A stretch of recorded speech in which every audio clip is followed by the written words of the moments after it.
नमस्कार, राम राम सा दोहरा क्लासेस परिवार में एक बार पुनः आप सभी साथियों का स्वागत है। उम्मीद करता हूं आप सब बेहतरीन हो, मजे में हो, अच्छी तैयारी कर रहे हो। पशु परिचर भर्ती परीक्षा को लेकर मुझे लगता है आप सब लोग पूरी तरह से एक्टिव हो चुके हो। तो आज हमारा सेशन नंबर 8 होने वाला, यानी 8वीं क्लास आप लोग देखने जा रहे हो, जिसमें हम पशुओं के अंदर जो गर्भाधान होता है उसको समझने वाले हैं। क्योंकि पशुओं में गर्भाधान और कृत्रिम गर्भाधान पार्ट बी का एक बहुत ही इंपॉर्टेंट टॉपिक है। तो इस टॉपिक को बड़ी आसान भाषा में, सरल तरीके से, थ्योरी के साथ में इस सेशन के अंदर हम समझने वाले हैं।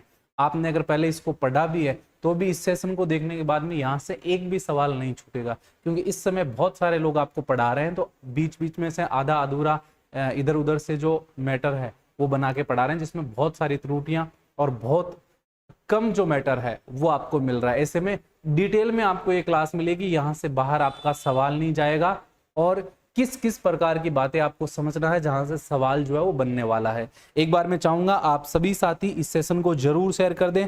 आपका जो भी व्हाट्सएप, इंस्टाग्राम, टेलीग्राम, फेसबुक का ग्रुप बना हुआ है वहां क्लास को पहुंचा दें और एक बार आप अपने अपने स्टेटस पे इस क्लास को जरूर लगा दें। चलिए शुरू करें। एक बार सभी यस लिख दीजिए, थम्स अप कर दीजिए। आप सब तैयार होना सेशन के लिए। आप सबको नमस्कार, दुआ सलाम, गुड इवनिंग, बहुत सारा प्यार, आप सबका स्वागत है। चलिए शुरू करें सेशन। हाँ जी, सब तैयार हो? पूरा सेशन आपको ध्यान से देखना है, अभी से लेकर एंड तक आपको सेशन को देखना है, ताकि कोई भी पॉइंट आपका स्किप ना हो, कुछ भी छूटे नहीं। ठीक है, डिटेल में हम पढ़ने वाले हैं पशुओं में गर्भाधान। ठीक है, 45 अंक का जो ये हमारा पार्ट बी रहने वाला है, इसमें 45 आउट ऑफ 45 हमारा टारगेट रहेगा।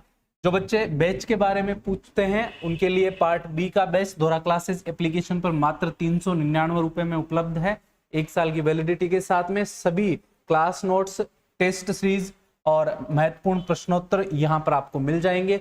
ये संपूर्ण बैच है मात्र 1199 में, इस पर भी 500 रुपए की छूट चल रही है। और इस बैच के अंदर part A part B complete रहेगा। तो नए बच्चे जो पहली बार तैयारी कर रहे हैं वो पूरा कोर्स लेकर तैयारी करें। आप दोहरा क्लासेस पर ऑफलाइन आकर भी तैयारी कर सकते हो। ऑफलाइन आने के लिए या कोर्स के बारे में जानकारी लेने के लिए आप 8094 1425 84 पर फोन कर सकते हो। ठीक है, चलिए अब करते हैं आज की क्लास की शुरुआत। देखिए, सबसे पहले बात करें तो पशुओं में जो कृत्रिम गर्भाधान है उसकी बात करते हैं। हम एकदम शुरू से, एकदम बेसिक से शुरू करेंगे। ठीक है, ताकि आपको समझने में किसी प्रकार की तकलीफ ना हो। देखिए, इसमें वीर्य को कृत्रिम रूप से मादा के जननांगों में छोड़ना होता है, इसे ही क्या कहते हैं? कृत्रिम गर्भाधान कहते हैं। कृत्रिम तरीके से क्या होता है कि जो मादा के जननांग होते हैं, योनि होती है, उसके अंदर जो है वीर्य को छोड़ा जाता है। ठीक है, उसके बाद में वो गर्भ धारण कर लेती है, इसको बोलते हैं कृत्रिम गर्भाधान। वीर्य का एकत्रण सबसे पहले आपको समझना है। सीधा ही आप पढ़ रहे हो कृत्रिम गर्भाधान क्या होता है, लेकिन वीर्य किस प्रकार से एकत्रित किया जाता है यह भी समझना जरूरी है। आप सीधा वीर्य लिया और वीर्य से सीधा आगे स्टार्ट कर दिया पढ़ना, नहीं। पहले आपको यह समझना है कि वीर्य एकत्रण किस प्रकार किया जाता है। इसकी 3 विधियां हैं। पहली है मसाज करके, यानी जो नर पशु है उसके मसाज करके जो वीर्य है वो एकत्रित किया जाता है। विद्युत झटके द्वारा, यानी जो गुद्दा होता है पशु का, जो नर पशु का गुद्दा होता है, उसमें विद्युत के झटके लगाकर भी वीर्य का जो एकत्रण है वो किया जाता है। और कृत्रिम वेजाइना के द्वारा, एक डमी पशु जो है उसका एक कृत्रिम वेजाइना होता है, उसके अंदर भी वीर्य का जो है एकत्रण किया जाता है। तो 3 प्रकार से वीर्य को एकत्रित किया जाता है कृत्रिम गर्भाधान करवाने के लिए। ठीक है, अब यहां पर कुछ इसकी हिस्ट्री समझ लो। सर्वप्रथम जो एआई है, यानी कृत्रिम गर्भाधान जो है, वो एल स्पेलेंस जोनी में 1780 में कुतिया में किया था। किसने किया था? स्पेलन जानी ने सबसे पहले कुतिया के अंदर 1780 में कृत्रिम गर्भाधान किया था। तो आप देख सकते हैं बहुत पहले की ये बात है, 1780 की ये बात है, सर्वप्रथम ये प्रयोग किया गया था। भारत में सबसे पहले कृत्रिम गर्भाधान डॉक्टर संपत कुमार ने कब किया था? 1939 में गोवंश में किया था। और कहां पर किया था? मैसूर पैलेस डेयरी के अंदर। मैसूर पैलेस डेयरी में डॉक्टर संपत कुमार के द्वारा 1939 के अंदर भारत के अंदर गोवंश के अंदर सबसे पहले कृत्रिम गर्भाधान करवाया गया था। इसके बाद में आगे बढ़ जाइए। आगे हम बात करें तो सीमन का संग्रहण किस प्रकार से किया जाता है। अभी मैंने आपको 3 तरीके बताए कि वीर्य किस प्रकार से एकत्रित किया जाता है। देखो, मसाज विधि के द्वारा एकत्रित किया जाता है और इसमें जननांगों को सहलाकर सीमन को निकाला जाता है। दूसरा तरीका विद्युत झटके द्वारा, इसमें क्या होता है कि 10 से 15 वोल्ट के गुद्दा में झटके दिए जाते हैं, जिससे जो नर पशु होता है वो वीर्य छोड़ देता है और उस वीर्य को एकत्रित कर लिया जाता है, कलेक्ट कर लिया जाता है। उसके बाद तीसरा तरीका कृत्रिम योनि द्वारा नर पशु से वीर्य एकत्रित करने की सबसे उपयुक्त विधि जो है मानी जाती है। सबसे उपयुक्त विधि जो है इसमें क्या होता है कि एक जो है कृत्रिम योनि तैयार की जाती है, ठीक है, और 45 डिग्री के एंगल पर जो नर पशु है उसको उस पे चढ़ाया जाता है। उसके बाद में जो नर पशु वीर्य छोड़ता है उसको एकत्रित किया जाता है। यह सबसे परफेक्ट विधि मानी जाती है। इन तीनों का आपको ध्यान में रखना है, तीनों के बारे में ही सवाल आपसे पूछा जा सकता है। इसके बाद में आगे हम बात करें तो आगे देखिए, वीर्य तनुकारक और महत्वपूर्ण तथ्य क्या है। यानी वीर्य को तनुकारक, तनुकारक का मतलब वीर्य को अच्छा बनाने वाले पदार्थ कौन से हैं या वीर्य के लिए कौन से पदार्थ आवश्यक माने जाते हैं। एक पहला है एग यॉक डिल्यूटर, सीमन को पोषण प्रदान करता है तथा गर्मी व ठंडे से सुरक्षा प्रदान करता है। तो एक तो ये पदार्थ मिलाकर वीर्य को तनुकारक बनाया जाता है। उसके बाद में सिट्रेट साल्ट मिलाकर जो पीएच होता है वीर्य का उसको नियमित या संतुलित बनाया जाता है। अब वीर्य के पीएच की बात करें तो ज्यादातर जो पशु होते हैं उनके सीमन का जो वीर्य का पीएच होता है, सीमन या वीर्य का जो पीएच होता है वो 6.8 अम्लीय होता है। ज्यादातर जो अधिकांश पशु होते हैं उनका जो वीर्य का पीएच 6 कितना होता है, 8 होता है। यहां से सीधा आपसे सवाल पूछा जा सकता है, कैसा होता है, अम्लीय होता है। जबकि घोड़ा, मुर्गा व सुअर के सीमन का पीएच 7 से लेकर 4 हल्का क्षारीय होता है। 7.4 हल्का क्या होता है, ये क्षारीय होता है। तो दोनों फैक्ट आपको ध्यान में रखना, दोनों से ही सवाल आपका बन सकता है। एक बार सेशन को जरूर आप सभी साथी लाइक और शेयर कर दो। एकदम आसान तरीके से, बढ़िया तरीके से आपको पढ़ा रहा हूं, कोई दिक्कत वाली बात नहीं है। सवाल आपका बाहर नहीं जाएगा, कोई भी पॉइंट हम छोड़ेंगे नहीं, किसी प्रकार की कोई जल्दबाजी नहीं कर रहे हैं। पीछे वाली 7 क्लासें अगर आपने नहीं देखी है तो जरूर देखना। हमने पशु गणना पढ़ ली है, पशुओं की प्रमुख सारी नस्लें पढ़ ली है, जहां से बाहर आपका सवाल नहीं जाएगा, विशेषताओं के सहित पढ़ लिए, ठीक है। अब आगे देखिए, आगे है गिल्सरोल। गिल्सरोल जो है ये सीमन को ठंडे आघात से बचाता है। तो गिल्सरोल भी है, ये भी वीर्य संरक्षण के लिए क्या होता है, उपयोगी होता है। इसके बाद है एंटीबायोटिक। एंटीबायोटिक में पेनिसिलिन और स्ट्रेप्टोमिसिन, ये सीमन को जीवाणु के संक्रमण से बचाते हैं। तो ये जो एंटीबायोटिक है 2, ये भी काम में लिए जाते हैं वीर्य के संरक्षण में, वीर्य को सुरक्षित करने में। तो ये भी आपको याद रखना है, इंपॉर्टेंट है। इसके बाद में कुछ और इंपॉर्टेंट बातें आपको जानना है कि सीमन को तरल नाइट्रोजन LN2 जार के अंदर रखा जाता है। जो जार होता है उसके अंदर जो है सीमन को लेकर डॉक्टर आता है। आपने अगर कभी नोटिस किया हो तो जब कृत्रिम गर्भाधान करवाया जाता है, उसको हम ढोलकी बोल सकते हैं, ठीक है। तो उसके अंदर जो है ढोलकी जार या फिर केन नुमा जो आपका बर्तन होता है उसके अंदर रखा जाता है। तो उसके अंदर तरल नाइट्रोजन होती है, ठीक है, लिक्विड नाइट्रोजन LN2। ये इंपॉर्टेंट है, यहां से सीधा सवाल पूछा जा सकता है। तो तरल नाइट्रोजन के अंदर जार में जो है वीर्य रखा जाता है। LN2 जार का तापमान जो होता है वो -196 डिग्री सेल्सियस होता है। यहां से भी सवाल बनेगा, वेरी इंपॉर्टेंट फैक्ट है, जरूर ध्यान रखना। यानी जो आपका वीर्य रखने का जार होता है, उस जार के अंदर वीर्य को रखा जाता है। उस जार के अंदर क्या होता है, LN2 लिक्विड नाइट्रोजन भरा हुआ होता है, जिसका तापमान -196 डिग्री सेल्सियस होता है। इससे सालों साल तक जो वीर्य है वो खराब नहीं होता है, एकदम सुरक्षित रहता है। इसके बाद में 1 ml जो सीमन होता है उसके अंदर 4 स्ट्रो बनते हैं। कितने स्ट्रो बनते हैं, 4 स्ट्रो। जो एक पाइप होती है जिसके माध्यम से गर्भाधान करवाया जाता है वो आगे हम समझने वाले हैं। तो एक जो ml सीमन होता है उसमें 4 स्ट्रोक बनते हैं 1 ml से। इसके बाद में जो 1 स्ट्रोक होता है उसमें 30 मिलियन शुक्राणु होते हैं। कितने मिलियन, 30 मिलियन शुक्राणु होते हैं। तो एक साथ गर्भाधान करवाते समय जो मादा की योनि होती है उसके अंदर 30 मिलियन शुक्राणु को छोड़ा जाता है, जिससे वो मादा गर्भित होती है। ठीक है, इसके बाद में सबसे ज्यादा काम ली जाने वाली सीमन स्ट्रा जो है वो फ्रेंच मिनी है। तो सबसे ज्यादा ये भी पूछ लेगा कि बताओ कौन सी जो सीमन स्ट्रा है वो सबसे ज्यादा यूज ली जाती है। तो सबसे ज्यादा जो यूज लेने वाली सीमन स्ट्रा है वो फ्रेंच मिनी है। कौन सी है? फ्रेंच मिनी, जिसके अंदर वीर्य भरा हुआ होता है, जिसके माध्यम से वीर्य जो है वो मादा की योनि तक पहुंचाया जाता है, एक छड़ी नुमा होती है। ठीक है, इसके बाद में हिम शीतित वीर्य के लिए थाविंग तापमान 37 डिग्री से 30 सेकंड तक रखा जाता है। यानी जो आपका एकदम फ्रीज्ड वीर्य होता है, जमा हुआ जो वीर्य होता है, उसको मादा योनि में प्रवेश करवाने से पहले नॉर्मल टेम्परेचर पर लाया जाता है। उसको बोलते हैं थाइंग। क्या बोलते हैं? थाइंग बोला जाता है। और ये 37 डिग्री 30 सेकंड तक रखा जाता है, जिससे वो एकदम नॉर्मल टेम्परेचर पर आ जाता है। उसके बाद में जो है मादा की योनि में उसको प्रवेश करवाया जाता है। सीमन, इसमें सिट्रिक एसिड, फैक्टोज और विटामिन आदि होते हैं। यानी सीमन के अंदर भी अलग अलग जो पदार्थ है वो शामिल होते हैं।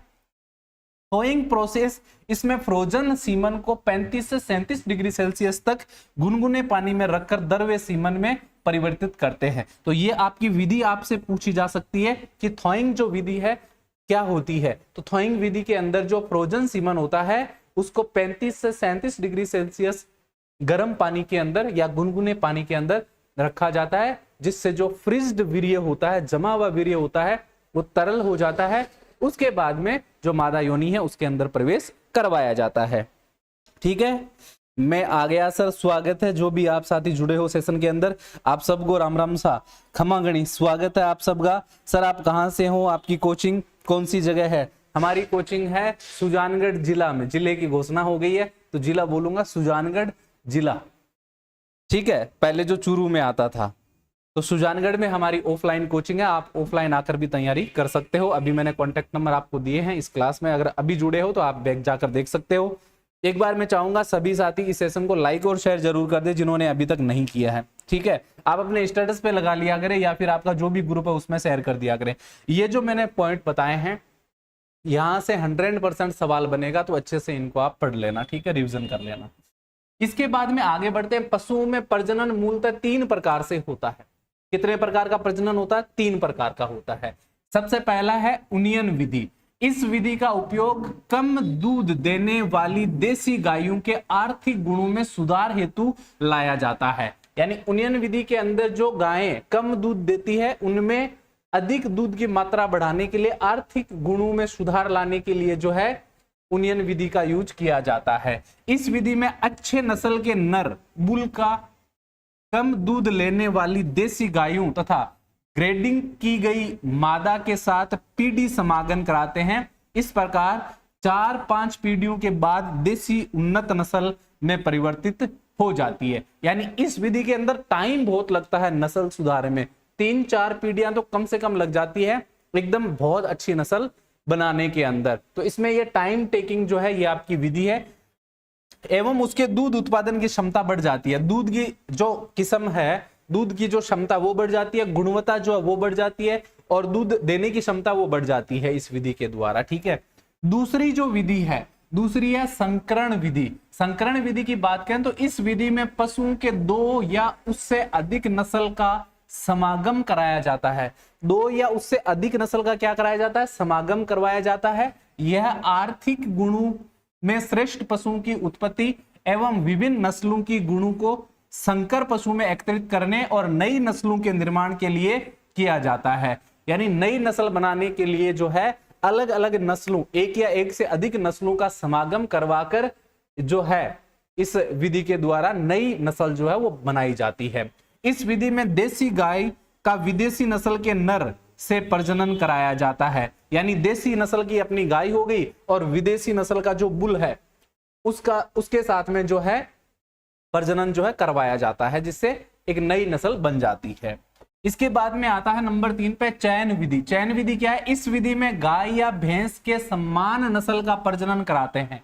सम्मानी नस्ल का प्रजनन होता है। इसके लिए चयन किए जाने वाले गाय या भैंस ऐसे होते हैं जिनके दूध उत्पादन की क्षमता अधिक होती है, यानी ऐसी गाय या भैंस का चयन करते हैं जिसकी दूध उत्पादन की क्षमता ज्यादा होती है एवं पहले ब्यांत की आयु तथा एक ब्यांत से दूसरे ब्यांत का अंतर कम होता है। यानी ऐसी नस्ल जो दूध उत्पादन अच्छा करती है, एक ब्यांत से दूसरे ब्यांत के बीच में जो टाइम पीरियड होता है, खाली जो पीरियड होता है वो कम होता है, उन नस्लों को चुना जाता है। इस विधि में पशुओं के चुनाव हेतु उनके पैदा होने की तिथि एवं दूध उत्पादन का अभिलेख रिकॉर्ड रखना आवश्यक होता है। बिना रिकॉर्ड के चयन विधि के द्वारा जो प्रजनन है वो नहीं हो सकता है। ये प्रजनन की तीन मुख्य क्या है आपकी विधियां हैं।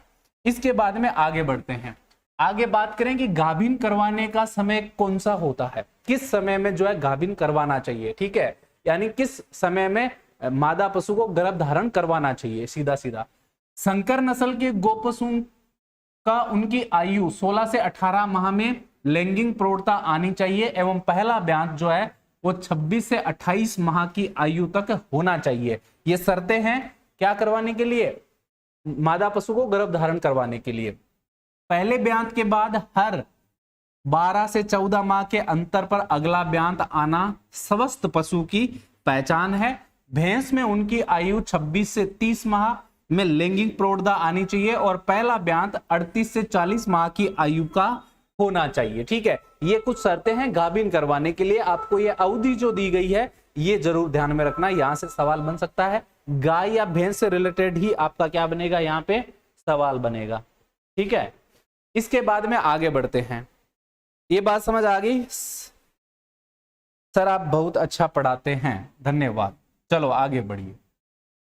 गर्मी में आने की पहचान। गर्मी में आने की पहचान का मतलब है कि भाई कब जो है पशु बोलता है उसकी पहचान कैसे होती है। हम मारवाड़ी में कहते हैं ना कि हम गाय बोल गई। गाय बोल गई का मतलब है कि गाय जो है, अब गाय का जो है, गाय का संभोग का समय आ गया है, ठीक है, या भैंस बोल गई है तो उस समय वो गर्भ धारण करती है, ठीक है। तो जब पशु में गर्मी आता है तो जोर जोर से वो बोलने लगती है, मतलब भैंस या गाय जो भी है वो बोलने लगेगी, जिसको रंभाना कहते हैं। क्या कहते हैं? रंभाना बोला जाता है, ठीक है। रंभाने से समझ में आ जाता है कि अभी जो है इनके अंदर गर्मी आ गई है, इनमें क्या करवाना चाहिए, गर्भ धारण करवाना चाहिए। इस स्थिति में पशु एक दूसरे के ऊपर चढ़ने लगते हैं। यह सामान्य सी प्रैक्टिकल बात है जो आप ध्यान में रख सकते हो। इनकी खुराक कम हो जाती है, यानी खुराक भी जो है पशुओं की कम हो जाती है जब उनके अंदर गर्मी आती है। साथ ही ये पशु बार बार पेशाब करते हैं, बार बार पेशाब करने लग जाते हैं, जिससे भी हमें पता चल जाता है कि अभी जो है इनके अंदर गर्मी आई हुई है या ये गर्भ धारण का समय हो गया है, ठीक है। इसके बाद में आगे बढ़ते हैं। दूध देने वाली पशु जब गर्म होती है तो इनकी दूध मात्रा क्या हो जाती है, कम हो जाती है। दूध देते देते जब उसका टाइम आता है तो वो क्या हो जाती है, उसकी दूध की मात्रा धीरे धीरे कम होने लगती है तथा एक सफेद लेसदार तरल पदार्थ इनकी योनि द्वार से निकलने लग जाता है। तो योनि द्वार से जब सफेद पदार्थ निकलता है उस समय भी पता चल जाता है कि अब जो है ये बोल गई है, ठीक है, जैसे मारवाड़ी में बोलना कहते हैं। इस अवस्था में पशु बार बार अपनी पूंछ हिलाती है। एक ये भी पहचान है, पूंछ हिलाएगी और बार बार अपनी पूंछ को ये ऊपर की तरफ उठाएगी, चाहे गाय हो चाहे भैंस हो, जिससे ये पता चलता है कि गर्मी आ गई है, यानी अब इनका गर्भ धारण का समय आ गया है, ठीक है। ये गर्भ धारण के समय की पहचान है। इसके बाद में आगे बढ़िए। पशुओं में गर्भाधान की दो टेक्निक है। प्राकृतिक गर्भाधान, इस तकनीक में नर मादा के ऊपर चढ़ मैथुन कर प्रजनन कार्य संपन्न करता है, जो कि नेचुरल होता है, ठीक है, यानी नर पशु पर मादा पशु चढ़ के मैथुन से उसको गर्भ धारण करवाता है, ठीक है। दूसरा है कृत्रिम गर्भाधान।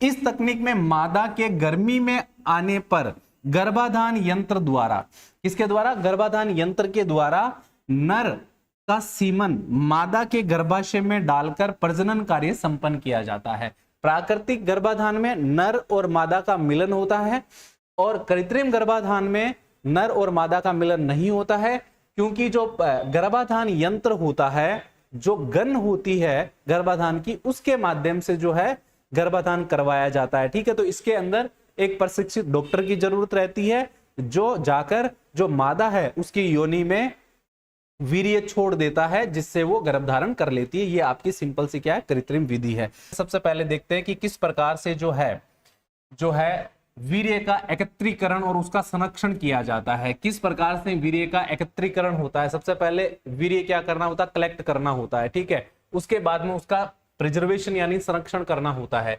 देखिए, चुने हुए अच्छे नस्ल के सांड में से कृत्रिम विधि द्वारा वीर्य एकत्रित किया जाता है। यानी जो सांड जिसका चुनाव किया जाता है कि भाई इस सांड का जो वीर्य है वो हमें एकत्रित करना है, कलेक्ट करना है, तो उस सांड से वीर्य निकालने के लिए जो है एक उसको प्रशिक्षण दिया जाता है। सांड को पहले प्रशिक्षित किया जाता है ताकि वो आसानी से अपना जो वीर्य है वो दे सके। और वीर्य जो है सांड का प्राप्त करने के लिए मैंने आपको बताया था कि एक डमी का यूज किया जाता है और उस डमी को 45 डिग्री के कोण पर रखा जाता है और उस स्थिति के अंदर जो सांड होता है वो वीर्य देता है, उस वीर्य को संरक्षित किया जाता है, ठीक है। देखो, जो वीर्य संरक्षण है वो सांड को नर पशु के साथ में या डमी जो कृत्रिम पशु होता है उस पर चढ़ाकर जो वीर्य है वो उसका संरक्षित किया जाता है, ठीक है। इसके बाद में जो क्या होता है कि जब वीर्य मिल जाता है, सांड का वीर्य जब प्राप्त हो जाता है, उसके बाद में उसका टेस्ट होता है। तो वीर्य का स्थूल व सूक्ष्म परीक्षण किया जाता है, जांच की जाती है दो प्रकार से, स्थूल और सूक्ष्म उसका परीक्षण किया जाता है, ठीक है। तो सीधा सीधा इतना ही याद रखना है कि पहले सांड का चुनाव किया जाएगा कि कौन से सांड का जो वीर्य है वो एकत्रित करना है। उसके बाद में सांड का वीर्य एक डमी के माध्यम से जो है एकत्रित किया जाएगा। उसके बाद में स्थूल और सूक्ष्म उसका परीक्षण किया जाएगा।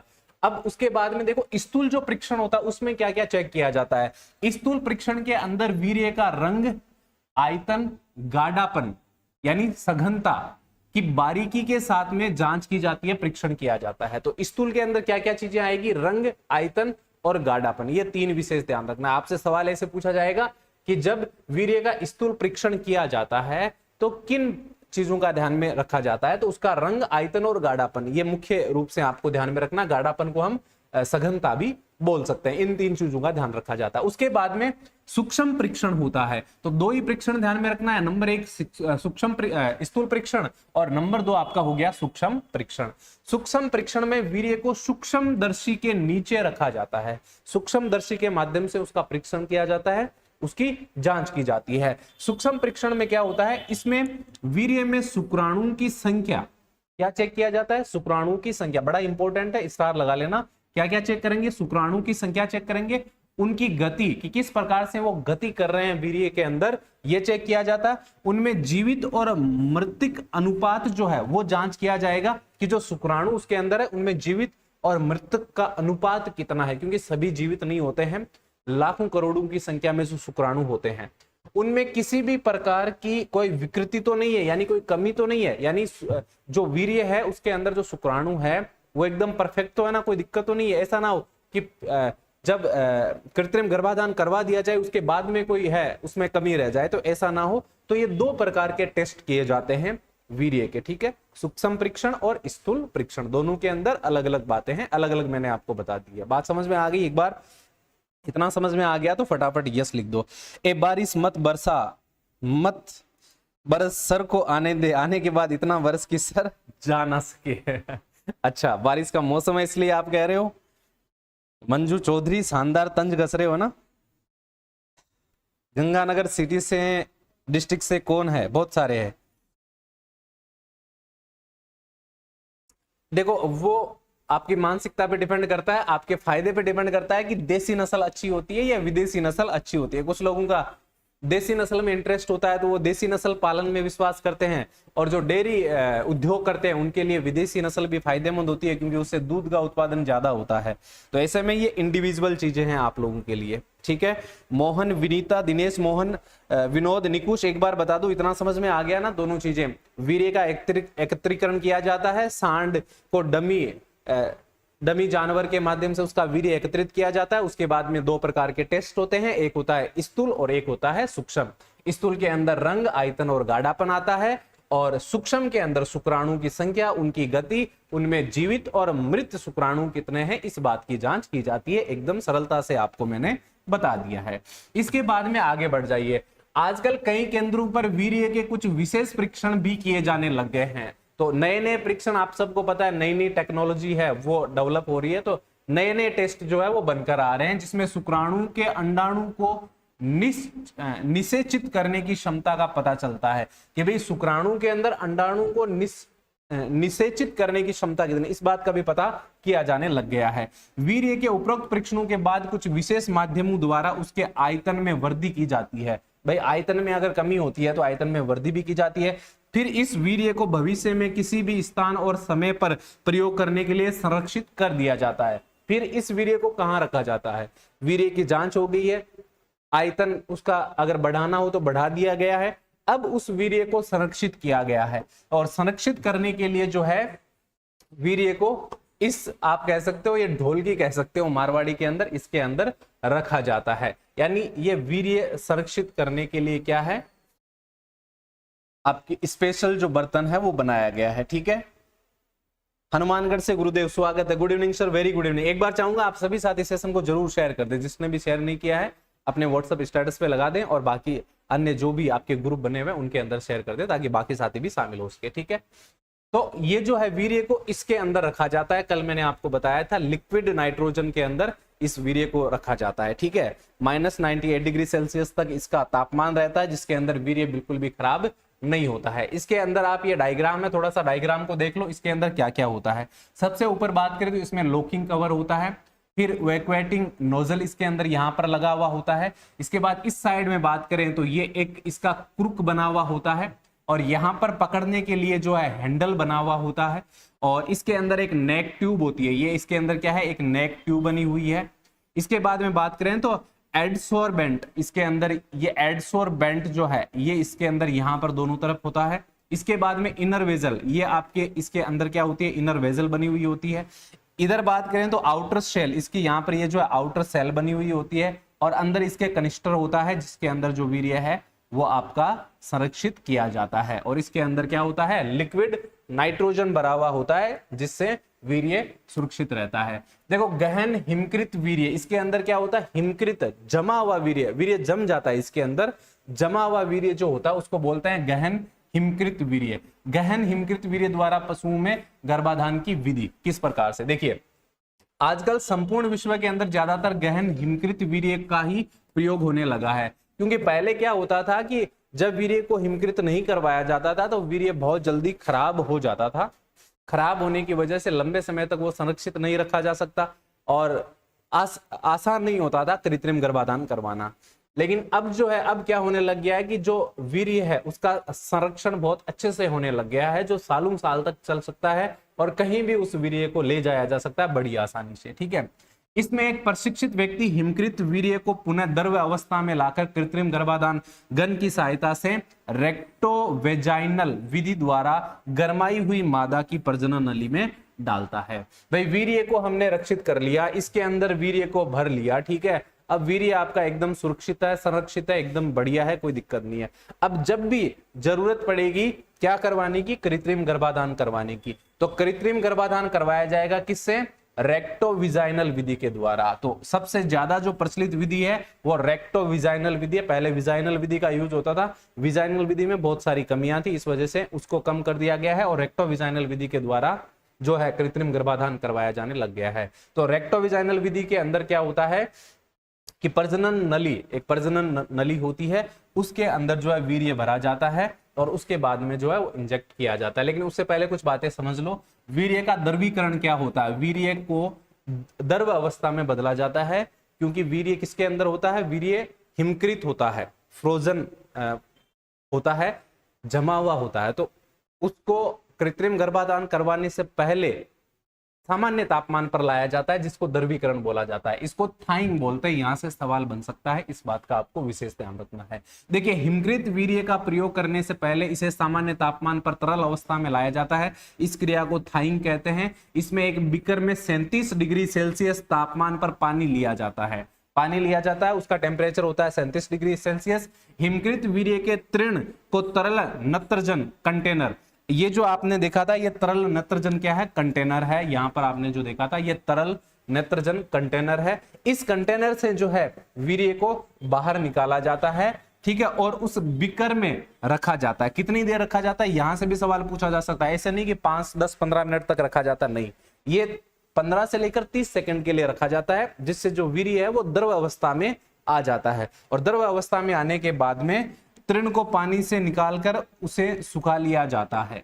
इसके बाद में वीर्य तृण को कृत्रिम गर्भाधान गन में भरा जाता है, यानी जो द्रव अवस्था में आया हुआ वीर्य है, उस वीर्य को फिर किस में भरा जाता है, फिर तरल नत्रजन में नहीं भरा जाता है, फिर वापस उस ढोलकी में नहीं भरा जाता है, फिर किस में भरा जाता है, गन में भरा जाता है। ठीक है, कृत्रिम गर्भाधान जो गन होती है उसके अंदर भरा जाता है।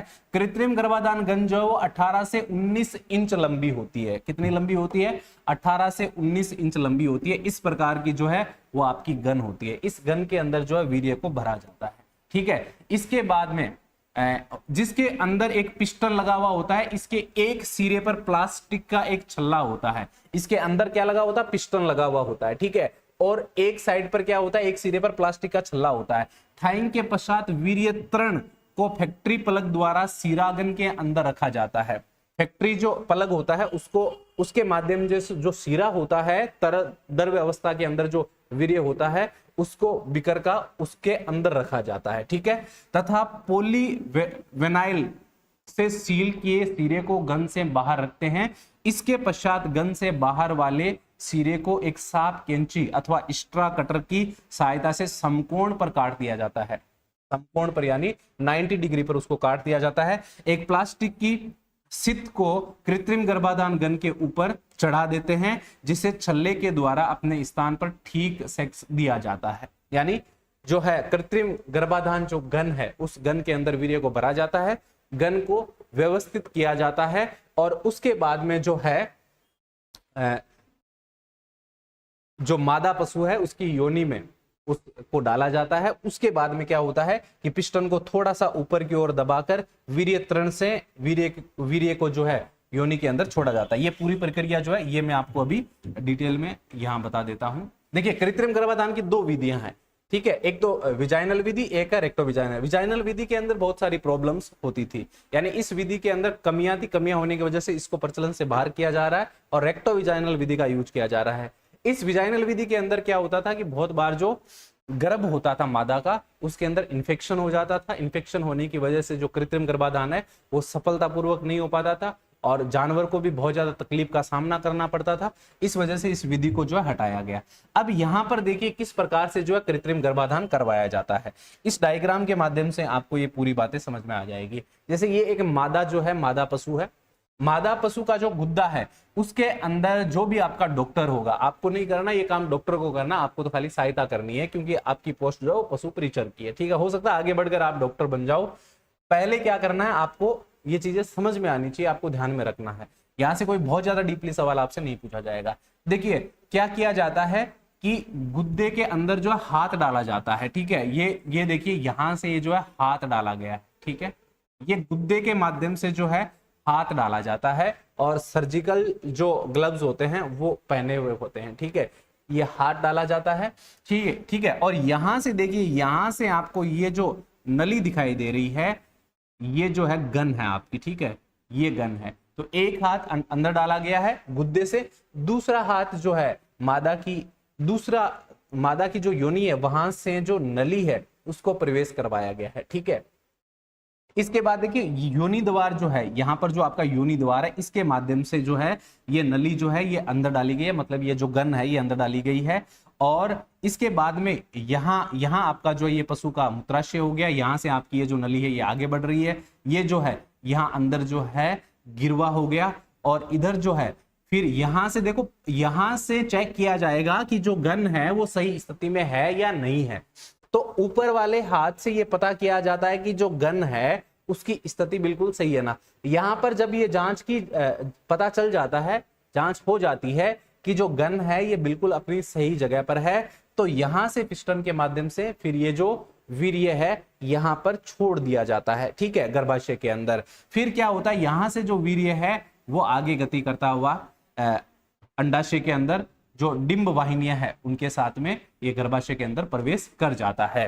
तो इस प्रकार से ये जो पूरी प्रक्रिया है ये संपन्न होती है। उसके बाद में जो है ये पशु जो है गर्भ धारण कर लेता है। ठीक है, इसको बोलते हैं आपका कृत्रिम गर्भाधान। ठीक है, इसके बाद में आगे बढ़ जाइए। आगे बात करें तो रेक्टोविजाइनल विधि क्या है, इसमें देखिए क्या होता है। इस विधि में कृत्रिम गर्भाधान तकनीशियन अपने बाएं हाथ को साबुन, पाई, तेल आदि से चिकना करके उसे कृत्रिम गर्भाधान के लिए पशु की गुद्दा में डालता है और गर्भाशय गिरवा को हाथ से पकड़ लेता है। गर्भाशय गिरवा जो होती है वो हाथ डालकर अंदर से वो पकड़ लेता है। तत्पश्चात वह दूसरे हाथ से कृत्रिम गर्भाधान गन को योनि में प्रविष्ट करते हुए उसे गिरवा तक पहुंचाता है। गुद्दा में स्थित हाथ के अंगूठे की सहायता से गन को गिरवा के बाहरी द्वार पर प्रविष्ट करा देता है। यानी जो गिरवा का बाहरी द्वार है वहां पर गन को अंगूठे की सहायता से दबाकर प्रवेश करवा देता है। इसके पश्चात गिरवा की संपूर्ण लंबाई को पार करते हुए गन के सिरे को गर्भाशय बॉडी में पहुंचाया जाता है। फिर दाहिने हाथ से पिस्टल दबाकर भरे हुए वीर्य को वहां पर छोड़ दिया जाता है। इस प्रकार से जो है रेक्टोवेजाइनल विधि संपन्न हो जाती है और जो मादा पशु है वो गर्भ धारण कर लेता है। देखिए, वेजाइनल स्पेकुलम विधि की तुलना में रेक्टोविजाइनल विधि जो है वो ज्यादा कारगर है। क्यों कारगर है? इसमें देखिए, गुद्दा में हाथ डालकर पशु के प्रजनन अंगों को भली प्रकार से परीक्षण किया जा सकता है। यानी गुद्दे में हाथ डालने से जो पशु के प्रजनन अंग है उनको आसानी से चेक किया जा सकता है, उनका परीक्षण किया जा सकता है तथा उसकी गर्मी का सही पता लगाया जा सकता है कि भाई जो पशु है वो गर्मी में है या फिर नहीं है। अनेक बार गर्भ धारण किए पशु भी गर्मी में आ जाते हैं और उन्हें अज्ञानता में गर्भाधान के लिए ले जाया जाता है। ऐसे पशु का इस विधि द्वारा गर्भ परीक्षण भी हो सकता है। बहुत बार क्या होता है कि गर्मी में जो आए हुए पशु, गर्भ धारण किए हुए पशु है, वो भी गर्मी में आ जाते हैं। पहले से गर्भ धारण कर रखा है फिर भी वो गर्मी में आ जाते हैं। तो ऐसे पशुओं को जब किसान जो है, पशुपालक जो है, वो ले जाता है कि भाई मैं कृत्रिम गर्भाधान करवा लेता हूं, लेकिन इस विधि के द्वारा ये पता चल जाता है कि जो पशु है वो वास्तविक गर्मी में है या नहीं है, पशु जो है पहले से गर्भित है या नहीं है, इस बात का पता चल जाता है। और ये व्यर्थ में दोबारा गर्भाधान करके गर्भपात के खतरे से बचा जा सकता है। दोबारा से गर्भपात करवाने की जरूरत नहीं पड़ती है। इस विधि में वीर्य को उचित स्थान पर छोड़ा जाता है जिससे वीर्य व्यर्थ या बर्बाद नहीं होता है। ये मैंने कल आपसे बात करी थी डिटेल में। और इसमें गर्भाशय की संभावना जो है, गर्भाधारण की जो संभावना, गर्भधारण की संभावना है वो बहुत अच्छे प्रकार से बढ़ जाती है। गर्भाधान का उचित समय और सावधानियां, वैसे तो इसके बारे में मैंने बात करी थी, लेकिन ये कुछ पॉइंट आपके लिए बहुत ज्यादा इंपॉर्टेंट है, इनको आप थोड़ा सा समझ लीजिए। पशु के मध्यकाल का द्वितीय अर्ध भाग कृत्रिम गर्भाधान के लिए उपयुक्त होता है। कौन सा भाग? द्वितीय जो अर्थ भाग होता है वो कृत्रिम गर्भाधान के लिए परफेक्ट माना जाता है। पशुपालक को पशु का गर्भधान के लिए लाते और ले जाते समय डराना या मारना नहीं चाहिए। ऐसे करने से जो है गर्भधान पर बुरा असर पड़ सकता है। लेकिन ब्याने के 50-60 दिनों के बाद ही पशु में गर्भधान कराना उचित रहता है, क्योंकि उस समय तक ही पशु का गर्भाशय पूर्णतः सामान्य अवस्था में आता है। यानी कम से कम ब्याने के 50-60 दिन बाद जो है वो आप गर्भाधान इसके अंदर करवा सकते हो, पहले नहीं। प्रसव के 2-3 माह के अंदर पशु को गर्भ धारण कर लेना चाहिए, ताकि 12 महीने के बाद गाय या 14 महीने के बाद भैंस दोबारा बच्चा देने में सक्षम हो सके। ठीक है, इसके बाद में, क्योंकि यही सिद्धांत दुधारू पशुपालन में सफलता की कुंजी है, इसलिए ये कुछ इंपॉर्टेंट चीजें हैं जो गर्भाधान के लिए आपको सावधानियां जो है वो बरतनी चाहिए। ठीक है, ये कुछ इंपॉर्टेंट पॉइंट आपको पता रहना चाहिए। ठीक है,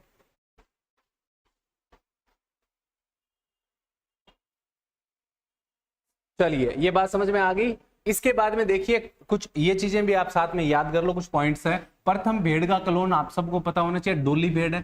भारतीय गिर गाय का जो क्लोन है वो गंगा है। प्रथम भैंस का क्लोन है समरूपा। प्रथम बकरी का क्लोन है नूरी। प्रथम ऊंट का क्लोन है इंजाज और प्रथम घोड़े का क्लोन है प्रोमेटिया। ये कुछ इंपॉर्टेंट जो क्लोन है इनके बारे में भी आपको ध्यान रखना है। गुरुजी अनूपगढ़ जिले से राम राम, स्वागत है भाई, राधे श्याम, अनूपगढ़ वालों का स्वागत है। अब बताओ, पहले मेरे को ये बताओ कि पूरा आपको समझ में आ गया ना ये चैप्टर, कोई दिक्कत तो नहीं है कहीं पर? ठीक है, एकदम आसान भाषा में एकदम सिंपल तरीके से बता दिया है। क्लास के नोट्स भी साथ में आपको मिल जाएंगे, कोई दिक्कत वाली बात नहीं है। थोड़ा क्लासेस एप्लीकेशन पर ये सारे नोट्स आपको अवेलेबल करवा देंगे। ठीक है, और आप लोगों से मैं चाहूंगा कि सभी साथी जो है सेशन देखने के बाद में कमेंट जरूर करके जाएं सेशन के बारे में, सेशन आपको कैसा लगा। ठीक है, कमेंट हर टीचर की क्लास में आपको करना चाहिए। इससे क्या होता है कि टीचर भी है उसके अंदर जो जोश है वो बढ़ता है और बेहतरीन आपके लिए करने का प्रयास करता है। तो जितने भी टीचर अपनी क्लासें लेते हैं उन सब के लिए आप कमेंट जरूर करके जाएं। साथ ही साथ सेशन देखने के बाद में आप जरूर एक बार कम से कम आप सेशन को जरूर शेयर कर दिया करें अन्य साथियों के साथ में। ठीक है, तो आज की क्लास को यहीं कंप्लीट करते हैं और छोटे से एक वीडियो सेशन में हमने सारी बातें जो है वो बहुत अच्छे से समझ ली है कि किस प्रकार से जो है वो गर्भाधान करवाया जाता है, कृत्रिम गर्भाधान का क्या पूरा प्रोसेस है। और महा ऑफर आपका चल रहा है जिसके अंदर जो कोर्स है वो अब 1699 की जगह मात्र आपको मिल रहा है 599 के अंदर, और ऑफर अभी जारी है, सीमित समय के लिए है। तो आप इस ऑफर का लाभ उठाइए, इसमें संपूर्ण कोर्स आपको दिया जा रहा है मात्र 599 के अंदर, ठीक है। और माता रानी के आशीर्वाद से ये आप सब के लिए जो ऑफर है ये चल रहा है, ठीक है।